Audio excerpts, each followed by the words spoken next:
देखिए, जब हम बात करते हैं साक्षी शब्द की, तो साक्षी मैंने अभी बताया आपको पुल्लिंग शब्द है।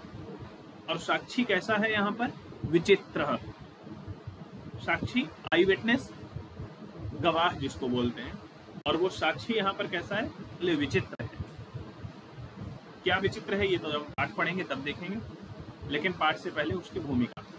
अयम पाठः ओम प्रकाश ठाकुर विरचितायाः कथायाः संपादितः अंशः अस्ति। यह जो पाठ है ओम प्रकाश ठाकुर के द्वारा विरचित कथा का संपादित अंश है। ये कथा किसके द्वारा लिखी गई है? कहा ओम प्रकाश ठाकुर के द्वारा। और उस कथा का ये संपादित अंश है, एडिटेड है, यानी एज इट इज नहीं लिया गया है, कुछ सरल किया गया है इसको। इयं कथा, यह कथा बंग साहित्यकार बंकिम चंद्र चटर्जी द्वारा न्यायाधीश रूपेण प्रदत्त निर्णयों पर आधारिता अस्ति। ये कथा बंग साहित्यकार, एक बंगला के साहित्यकार हुए हैं बंकिम चंद्र चटर्जी, इनका नाम सुना होगा आपने। तो बंकिम चंद्र चटर्जी के द्वारा न्यायाधीश के रूप में, जज के रूप में जो निर्णय दिया गया, प्रदत्त निर्णयों पर, प्रदत्त मतलब दिया गया, निर्णय के ऊपर आधारित यह ओम प्रकाश ठाकुर के द्वारा लिखी हुई कथा है। और बंग साहित्यकार बंकिम चंद्र चटर्जी द्वारा न्यायाधीश के रूप में जो एक निर्णय दिया गया, उस निर्णय पर आधारित है। न्यायकर्तारः, जो न्याय करने वाले हैं, जो जज हैं, सत्य असत्यस्य निर्णयार्थम, सत्य और असत्य के निर्णय के लिए, यदा कदा, जब कभी, तादृशीनाम युक्तीनाम प्रयोगम कुर्वन्ति, ऐसी युक्तियों का प्रयोग करते हैं, ऐसे उपायों का प्रयोग करते हैं, या भी जिनके द्वारा प्रमाणम बिना अपि न्यायः स्यात्, प्रमाण के बिना भी न्याय मिल जाता है। भाई अगर न्यायकर्ता जो जज हैं वो केवल प्रमाण पर ही बात करते रहें तो प्रमाण के अभाव में कई अपराधी छूट भी जाते हैं, तो सभी छूट जाएं। लेकिन कभी कभी क्या करते हैं, वो ऐसी युक्तियों का, ऐसे उपायों का प्रयोग कर लेते हैं कि प्रमाण के बिना भी न्याय हो जाए। अस्याम कथायाम अपि, इस कथा में भी न्यायाधीशेन, न्यायाधीश के द्वारा, तथैव मार्गः आचरितः, वैसा ही मार्ग अपनाया गया, वैसा ही रास्ता अपनाया गया। इस कथा में भी जो न्यायाधीश थे उनके द्वारा वैसा ही मार्ग अपनाया गया। अब यहाँ आपको पता ही होगा कि न्यायाधीश कौन थे, क्योंकि ऊपर बता चुके हैं, बंकिम चंद्र चटर्जी द्वारा न्यायाधीश रूपेण निर्णयः प्रदत्तः। चलिए आप कथा पढ़ते हैं। कश्चन निर्धनो जनः, कश्चन जनः, यहां से अर्थ करते हैं। जनः मतलब व्यक्ति, और जनः व्यक्ति, उसका विशेषण दे दिया कश्चन, कोई व्यक्ति। और वो व्यक्ति कैसा है, एक और विशेषण दिया, तो बोले कश्चन निर्धनः जनः, कोई निर्धन व्यक्ति। किसी निर्धन व्यक्ति ने भूरि परिश्रम्य, बहुत परिश्रम करके, परिश्रम्य, परि उपसर्ग श्रम धातु लेप प्रत्यय, कश्चन निर्धनो जनः, किसी निर्धन व्यक्ति ने भूरि परिश्रम्य, बहुत परिश्रम करके, किंचित वित्तम उपार्जितवान, कुछ धन अर्जित कर लिया, इकट्ठा कर लिया, वित्तम धन। कश्चन निर्धना जनः, कोई किसी निर्धन व्यक्ति ने, भूरि परिश्रम्य, बहुत परिश्रम करके, किंचित वित्तम, कुछ धन, उपार्जितवान, इकट्ठा कर लिया। तेन वित्तेन, अब उस धन के द्वारा, स्वपुत्रम, अपने पुत्र को, एकस्मिन् महाविद्यालये, एक महाविद्यालय में, प्रवेशम दापयितुम, प्रवेश दिलाने में, सफलो जातः, सफल भी हो गया। एक निर्धन व्यक्ति ने बहुत परिश्रम किया, बहुत परिश्रम करके धन इकट्ठा कर लिया, और उस धन से एक महाविद्यालय में अपने पुत्र को प्रवेश दिलाने में सफल हो गया, एक महाविद्यालय में एडमिशन करा दिया। तत्तनयः, संधि वर्ण विन्यास करेंगे, तत् और तनयः। तत्तनयः, तत्रैव, वहां ही, तत्र एव, छात्रावासे निवसन, छात्रावास में रहता हुआ, क्षत्रिय प्रत्यय है, निवसन, उसका पुत्र वहीं छात्रावास में रहता हुआ, अध्ययने संलग्नः, सम अभूत, अध्ययन में संलग्न हो गया। उसका पुत्र वहीं छात्रावास में रहते हुए अध्ययन में संलग्न हो गया, यानी छात्रावास में रह करके अध्ययन करने लगा। एकदा, एक बार, स वह पिता, वह कौन? बोले सह पिता, वह पिता। तो सह की विसर्ग कहाँ चलेंगी? वैसे तो पिता पुल्लिंग शब्द है, तो यहाँ विसर्ग होनी चाहिए, तो विसर्ग का लोप हो गया है। संधि आप पढ़ चुके हैं विसर्ग। तो सह पिता, एकदा सह पिता, एक बार वह पिता, तनूजस्य, पुत्रस्य, पुत्र का पर्यायवाची है तनूजस्य, एक बार परीक्षा में पूछा भी था 2022 में। स्वपुत्रम प्रवेशम दापयितुम सफल हो जाता है। और पुत्रम, तनयः, तनुजः, ये तीनों पर्यायवाची हैं। तो सह पिता तनुजस्य रुग्णताम आकर्ण्य, एक बार वह पिता तनुजस्य, पुत्र की रुग्णता आकर्ण्य, बीमारी को सुनकर, आकर्ण्य कर्ण धातु से ल्य प्रत्यय लगा, रुग्णताम आकर्ण्य, पुत्र की बीमारी को सुनकर व्याकुलः जाता, व्याकुल हो गया। भाई कोई भी पिता या कोई भी माता अपनी संतान को यदि कष्ट में देख ले तो व्याकुल हो जाते हैं, लेकिन जब सोचिए पुत्र दूर रह रहा है और पिता ने सुन लिया कि पुत्र बीमार है तो कितना व्याकुल होगा। पुत्रम दृष्टुम च प्रस्थितः, और पुत्र को देखने के लिए प्रस्थितः, प्रस्थान कर गया, चल दिया। भाई पुत्र बीमार है छात्रावास में, चलो देखने चल दिया। परम, चल तो दिया, परम लेकिन अर्थ कार्श्येन, अर्थ यानी धन, वित्त, वित्त और अर्थ पर्यायवाची है। तो अर्थ कार्श्येन, कृशता, कृशता का भाव, कृश मतलब होता है न्यूनता, मूवी वाला कृश मतलब समझ लेना। तो कृशता का भाव, न्यूनता, कम होना, तो कृशता का भाव हो गया कार्श्य। तो परम अर्थ कार्श्येन, लेकिन धन के कमी के कारण, पीड़ितः, धन की कमी से पीड़ित, सह वह, बस यानम विहाय, बस को छोड़ करके, भाई धन था नहीं, धन की कमी है, लेकिन पुत्र के पास जाना भी है, तो क्या करेगा? बस यानम विहाय, बस यान को छोड़कर, बी उपसर्ग, हा धातु, ल्य प्रत्यय, ये साथ में चाहे तो लिखते भी चलिएगा, क्योंकि कई बार परीक्षाओं में, कई बार क्या अक्सर परीक्षाओं में इन्हीं सबसे प्रश्न आते हैं। तो वी उपसर्ग है, हा धातु, ल्य प्रत्यय। तो बस यानम विहाय, बस को छोड़कर, पदाति ही एव, विसर्गस्य रत्वम, पदाति ही एव, पैदल ही, प्राचलत, चल दिया।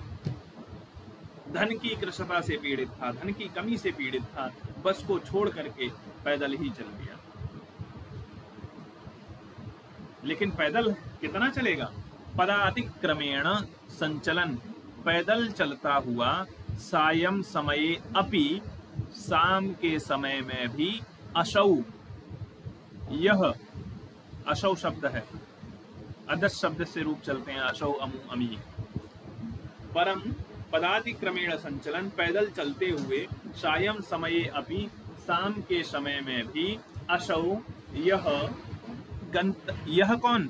बोले तस्य पिता, पर्यायवाची, वो सॉरी सर्वनाम आया है उसके पिता के लिए, अशौ। गंतव्याद दूरे आसीत, गंतव्य से दूर था, गंतव्य मतलब जहां हमको जाना है वो गंतव्य होता है। गंतव्याद दूरे आसीत, गंतव्य से दूर था। यहाँ मूल शब्द में त आएगा, पंचमी विभक्ति, रामात, बालकात, गंतव्यात, पहले अक्षर को तीसरे में बदला गया है जस्तो संधि से। पैदल चलने के कारण शाम के समय भी वह गंतव्य से दूर था। क्या सोचता है? निशांधकारे, रात के अंधकार में, निशा मतलब रात में, अंधकारे, अंधकार में, प्रसृते विजने प्रदेशे, रात के अंधकार के फैले होने पर, प्रसृते फैले होने पर, विजने प्रदेशे, ऐसे प्रदेश में, विजन प्रदेश में, वन प्रदेश में, या कह लें जहां लोग नहीं है, लोगों का अभाव है, या जहां हम नहीं जानते हैं, अपरिचित प्रदेश में पदयात्रा न शुभावह, पैदल यात्रा शुभ नहीं होती है, अच्छी नहीं होती है। भाई अनजान प्रदेश में रात के समय में पैदल यात्रा शुभ नहीं होती है। एवं विचार्य, ऐसा विचार करके, सह वह पार्श्वस्थिते ग्रामे, पास में स्थित गांव में, रात्रि निवासम कर्तुम, रात में निवास करने के लिए, कंचित गृहस्थम, किसी गृहस्थ के पास, उपागतः पहुंच गया। एवं विचार्य सह पार्श्वस्थिते ग्रामे, रात्रि निवासम कर्तुम, रात में निवास करने के लिए, कंचित गृहस्थम उपागतः, किसी गृहस्थ के पास पहुंच गया। रात में विजन प्रदेश में पैदल यात्रा करनी अच्छी बात नहीं है, ऐसा विचार करके वह रात में किसी घर गृहस्थ के पास पहुंच गया। करुणा परो ग्रही, और ग्रही भी कैसे थे? करुणा पर, करुणा वाला था, दया थी जिसके अंदर। ग्रही, ग्रह का स्वामी, तस्मय, उसको आश्रयम प्रायच्छत, आश्रय दे देता है। पहले के जमाने में क्या होता था ना, लोग पैदल यात्रा करते थे, साधन उतने थे नहीं, वन प्रदेश ज्यादा होता था, तो घर के बाहर एक कमरा रखते थे अतिथियों के लिए, और रात में यदि कोई भटकता हुआ आ जाता था जिसको आश्रय की आवश्यकता होती थी, तो उस कमरे में उसको आश्रय दे दिया जाता था रात्रि निवास के लिए। क्योंकि पहले के लोगों में छल कपट, चोरी की दुर्भावना इत्यादि नहीं थी, प्रेम से रहते थे, अनजाने की मदद करते थे, तो मदद के भाव से उसने वहां पर उसको स्थान दे दिया। विचित्रा दैव गति, लेकिन दैव गति, भाग्य की गति विचित्र है। विचित्रा दैव गति, भाग्य की गति विचित्र है। तस्यामेव रात्रौ, उसी रात में, तस्मिन् गृहे, उस घर में, भाई जिस रात में वो रुका था उसी रात में, जिस घर में रुका था उस ग्रहे, उसी घर में, कश्चन चौरः, कोई चोर, गृहाभ्यंतरम प्रविष्टः, गृहस्य अभ्यंतरम, घर के भीतर, प्रविष्टः, प्रवेश कर गया। भाई भाग्य की गति विचित्र है, उसी रात में उस घर में कोई चोर घर के अंदर प्रवेश कर गया, घर के अंदर घुस गया, और क्या करता है? तत्र निहिताम, वहां रखी हुई, एक मंजूषा को, एक पेटी को, आदाय लेकर, पलायितः, भाग गया। तत्र निहिताम एकाम मंजूषाम आदाय पलायितः, वहां रखी हुई एक पेटी को उठाकर, एक बॉक्स को उठाकर, एक संदूक को उठा करके, पलायितः, भाग गया, पलायन कर गया। भाई भाग्य की गति क्या करें? लेकिन चौरस्य पादध्वनिना प्रबुद्धः अतिथि, चोर की पादध्वनि, पैरों की आवाज से, भाई भागा उठा करके, तो जब भागेगा चलेगा तो पैरों में जो आवाज होगी, पादध्वनिना, पैरों की आवाज से, अतिथि प्रबुद्ध, जो अतिथि था वो जाग गया। चौर शंकया, और चोरी की शंका से, उसने समझ लिया कि ये चोर है। चौर शंकया, चोर की शंका से, तम अनुअधावत, उसके पीछे पीछे भागने लगा। अनुअधावत, उस चोर के पीछे पीछे भागने लगा। चोर के पैरों की आवाज सुन करके अतिथि जाग गया, और उसे लगा कि ये चोर है, तो तम अनुअधावत, उसके पीछे पीछे दौड़ा, और केवल दौड़ा नहीं, अग्रहणात च, उसको ग्रहण भी कर लिया, पकड़ लिया।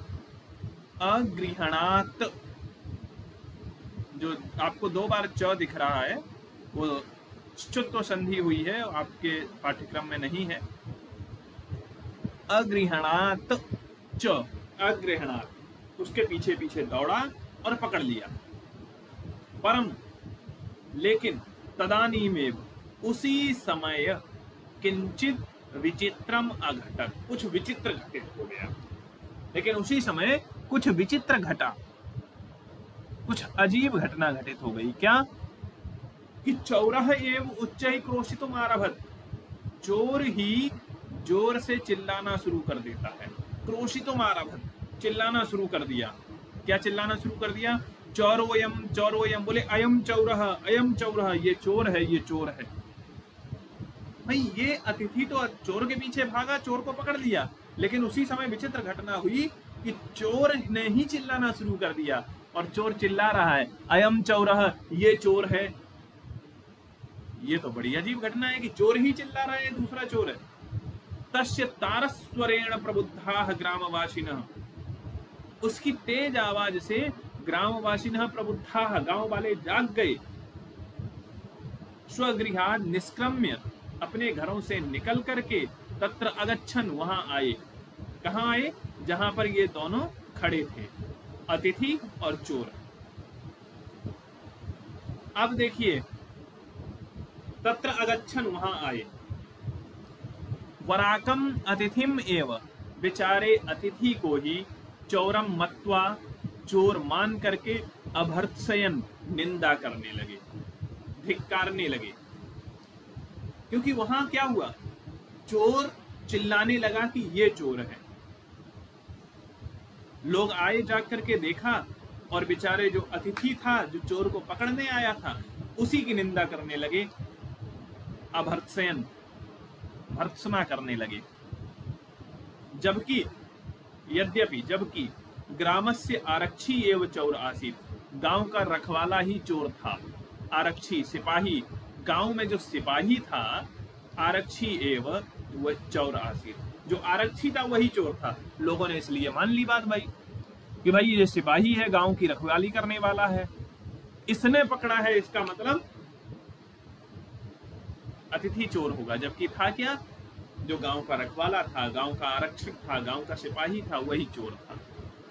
तत्क्षणमेव, और उसी क्षण रक्षा पुरुषः, जो और सिपाही थे, तम अतिथिम, उस अतिथि को, चौरोयम, यह चोर है, इति प्रख्याप्य, ऐसा आरोप लगा करके कारागृहे प्राक्षिपत, कारागृह में डाल देते हैं, जेल में डाल देते हैं। जो और रक्षा पुरुष थे, उन्होंने अतिथि को ही चोर मान करके उसको कारागृह में डाल दिया।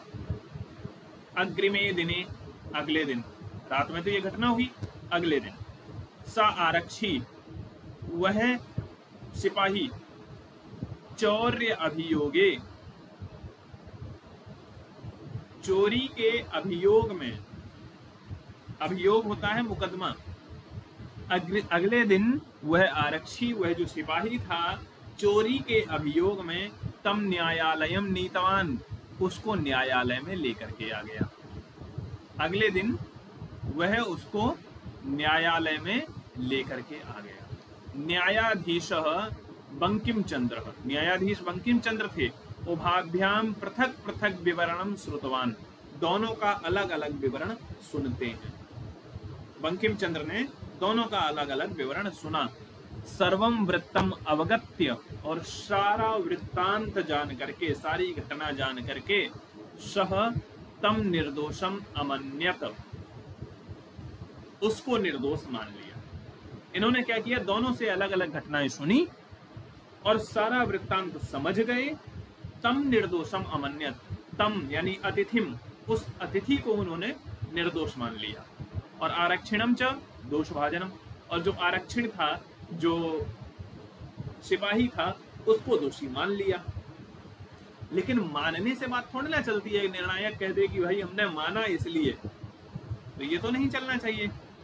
किंतु प्रमाणाभावात् सनिर्णयतुं न अशक्नोत, लेकिन प्रमाण के अभाव से वह निर्णय नहीं दे पा रहे थे। ततो असौ तौ अग्रिमे दिने उपस्थातुम अधिष्ठवान, तो अगले दिन इन दोनों को उन्होंने अगले दिन उपस्थित होने का आदेश दिया। प्रमाण के अभाव में निर्णय नहीं दे सकते थे और सुनवाई टाल दी। कहा अगले दिन आप दोनों आना।